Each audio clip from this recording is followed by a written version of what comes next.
Tuwaandae watoto wetu kwa ajili ya ndoa, tusiwaandae kwa ajili ya harusi. Tuwaandae watoto wetu kwa ajili ya ndoa, tusiwaandae kwa ajili ya harusi. Maandalizi ya harusi ni makubwa na ni kabambe. Vikao na kwambia heka heka.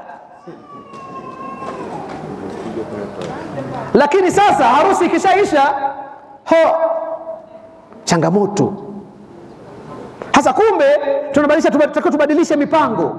Badala ya kuandaa watu kwa ajili ya walimatul harusi, tuandae watu kwa ajili ya nini? Ya ndoa. Tuna harusi nzuri, kubwa, zinafana, watu wanakuja, tunakula. Lakini ziko wapi?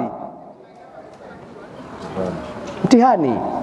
Kwa kumbe kama jamii inatakiwa tuwekeze nguvu nyingi kuandaa watoto wetu kwa ajili ya kitu kinaitwa ndoa.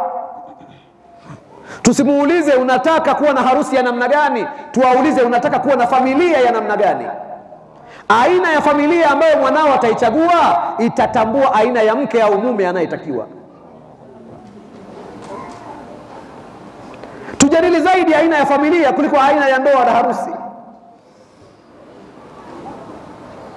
Unataka familia ya namna gani? Mimi nataka familia ambayo watoto wangu watakuwa wacha Mungu.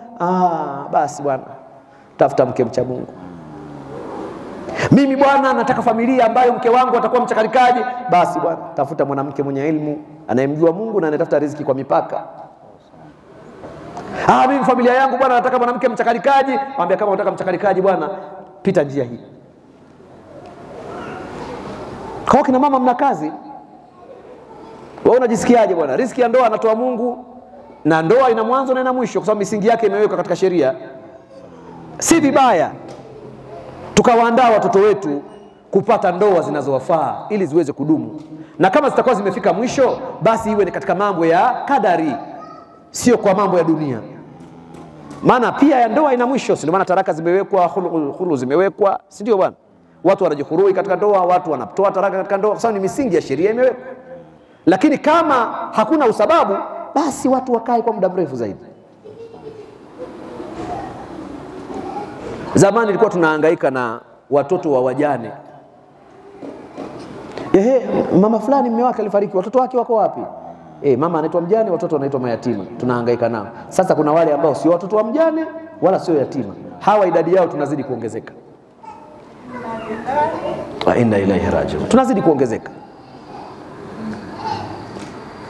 Baba na mama wameoana vizuri kabisa, ndoa nzuri, harusi na kuambia walima imepigwa msikitini, imepigwa mtaani, imepigwa harusi siku 5.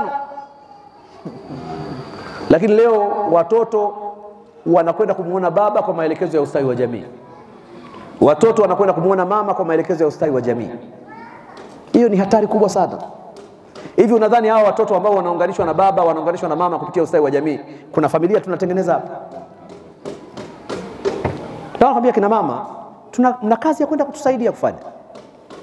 Wakina baba pia tuna majukwaa yetu ya kusemea huku, lakini kwa sababu jukwaa la leo limeandaliwa na wakina mama, nimeona ni busara nifikishe huu ujumbe kwamba jamani, huko kwenye malezi, hebu tujitahidi basi. Tujitahidi. Jambo lingine, waambieni mabinti zenu, ndoa ni stara, sio utajiri. Binti ana kila kitu kinachomfaa kuolewa, anakuambia bado bwana. Bado nini? Bado bwana. Maana yake anatizama wenye pajero, hajawaona.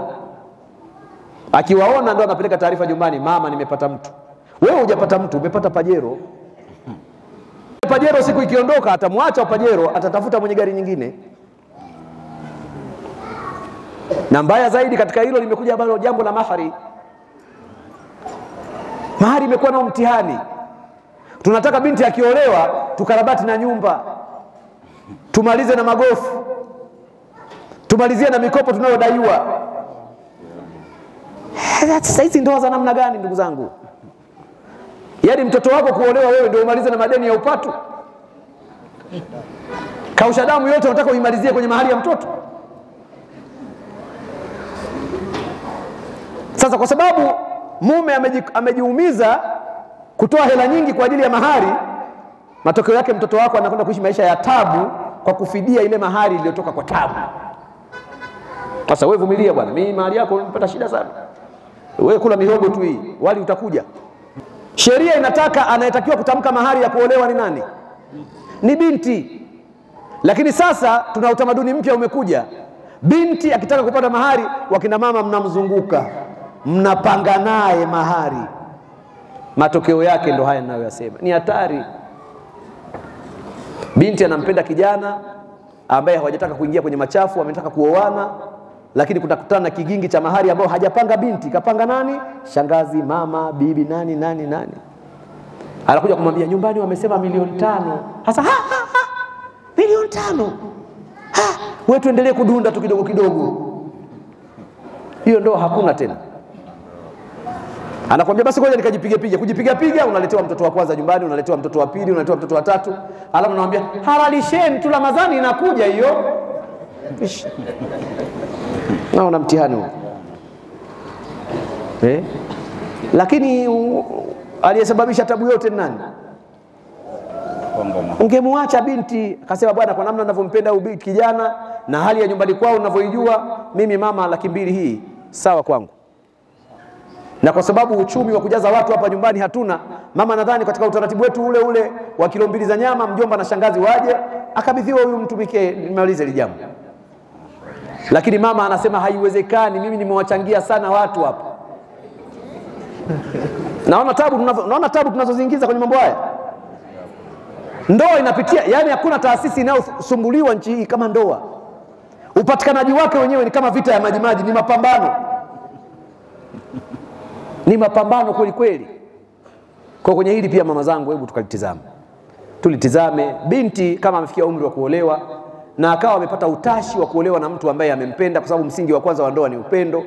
Na nyinyi mkaridhia kwamba tabia ya aliyependwa ni tabia ambayo iko sawa kwa mujibu wa sheria, basi tusiweke vikwazo ili tunusuru umma, walau watu waoane kwa upendo na wadumu katika ndoa zao. Na watu wanaopendana wanazaa watoto ambao watawalea kwa upendo pia. Na hiyo inasaidia mambo yanakuwa mepesi zaidi. Kwa hiyo niwaombeni kina mama, kwa haya machache niliyoyasema na yale mengi yaliyosemwa na wanazuoni walionitangulia kabla yangu, naomba tukayafanyie kazi ili yaweze kutusaidia. Mwisho kabisa, Mwenyezi Mungu atujalie afya njema, atujalie umri mrefu, atunusuru na misukosuko ya ulimwengu, atufanyie wepesi katika riziki zetu, atusamehe sisi na vizazi vyetu. Lakini Mwenyezi Mungu awarehemu ndugu zetu waliotangulia mbele ya haki. Kama walikuwa watu wema, Mwenyezi Mungu awazidishie wema wao. Na kama walikuwa waja wadhaifu kutokana na udhaifu wa binadamu, Mwenyezi Mungu ausamehe udhaifu wao. Na ayafanye makaburi yao kuwa ni mabustani miongoni mwa bustani za peponi, na ayepushe makaburi yao kuwa ni mashimo miongoni mwa mashimo ya motoni. Atujalie mwisho mwema na sisi tuliobaki hai duniani, maana na sisi hiyo ndio safari yetu baada ya wao kutangulia. Mwenyezi Mungu atusamehe, atuhifadhi na atujalie mwisho mwema. Asanteni sana na Mungu awabariki sana. Asante sana.